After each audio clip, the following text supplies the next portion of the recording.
Once upon a time, in a village nestled between a river and a mountain, lived a young weaver named Elara. Elara was a gifted weaver, but her beautiful tapestries didn't have something. A certain je ne sais quoi that her master, the venerable Lyra, possessed in spades. One day Lyra told Elara, "You weave with great skill, my dear, but your tapestries lack the soul that makes mine come alive." All she saw were little bits of colored string. Listen carefully, child. It's not just about the colors you choose or the patterns you make. It's about the song they sing together. Every thread has a song, and it is your job as a weaver to listen to them and let them sing together as one. Elara nodded, but she didn't understand what her master meant. And to be honest, she couldn't even hear the threads singing at all. A few days later, the much-dreaded winter arrived, and it was a harsh one. She chose a sturdy piece of linen for the background and started arranging the scraps of cloth on it, trying to make sense of the mess of colors and textures. At first it was hard. She wanted to tear up her work and start over so many times. But then she remembered her master's words, "Let them sing together." So she started to listen. Snow piled up high, the river froze over, and the wind howled like a hungry wolf. The torn piece was once part of a sail that had weathered many storms, its rough edges softened by the wind and waves. It's about embracing all of our experiences and letting them tell their story. No matter what you do or create, it won't be perfect. There will be flaws and mistakes.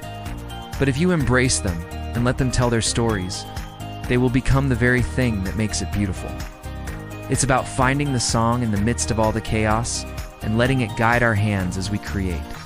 And remember, you are the heart of your story. Make every thread count. It was about accepting everything, the good and the bad, the light and the dark, and letting them all work together to create something bigger than the sum of its parts. Her tapestry wasn't going to be perfect, but it would be real, honest, and full of heart. The faded bit had been a dress that a young girl had twirled around in, her laughter echoing through the house. The stained one had been a tablecloth on which a family had shared a meal, their voices raised in song and stories. Elara saw that all of these mismatched threads had something in common, a shared history of use, of being loved and cared for. That, my dear Elara, is for you to discover. But hurry, time is of the essence. The longer the winter continues, the more the darkness grows. The villagers gathered around it, their faces etched with the hardships they'd endured. As they looked at the tapestry, their spirits lifted. They saw their own stories reflected in the tapestry. The strength in the weathered sail, the joy in the girl's dress, the warmth in the stained tablecloth. They realized that they weren't alone in their struggles. They were part of something bigger, something that had endured for generations. They were the heart of the village, and as long as they held on to that, they would endure.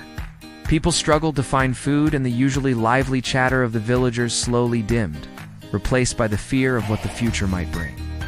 Even Elara felt the oppressive weight of the winter pressing down on her, making it hard to find inspiration and beauty in the mundane routine of her life. One evening, Lyra summoned Elara to her side. "I need you to do something very important for me, Elara," she said, her voice grave.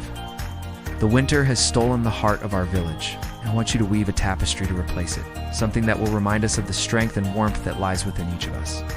She led Elara to a chest filled with scraps of fabric, all that remained from previous projects. "Use these," she said, "these mismatched threads, to weave a new heart for our village." Elara hesitated. All these leftover pieces of cloth were different, some torn, some stained, others faded, or with loose threads.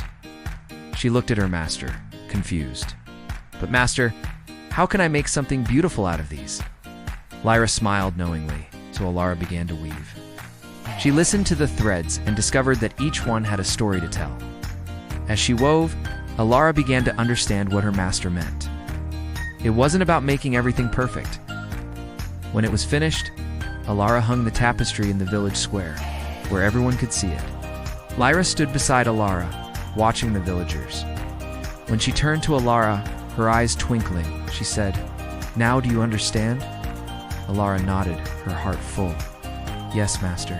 True beauty isn't about perfection. And that, my friends, is the life lesson." Now leave a comment below. What kind of story does your life tell?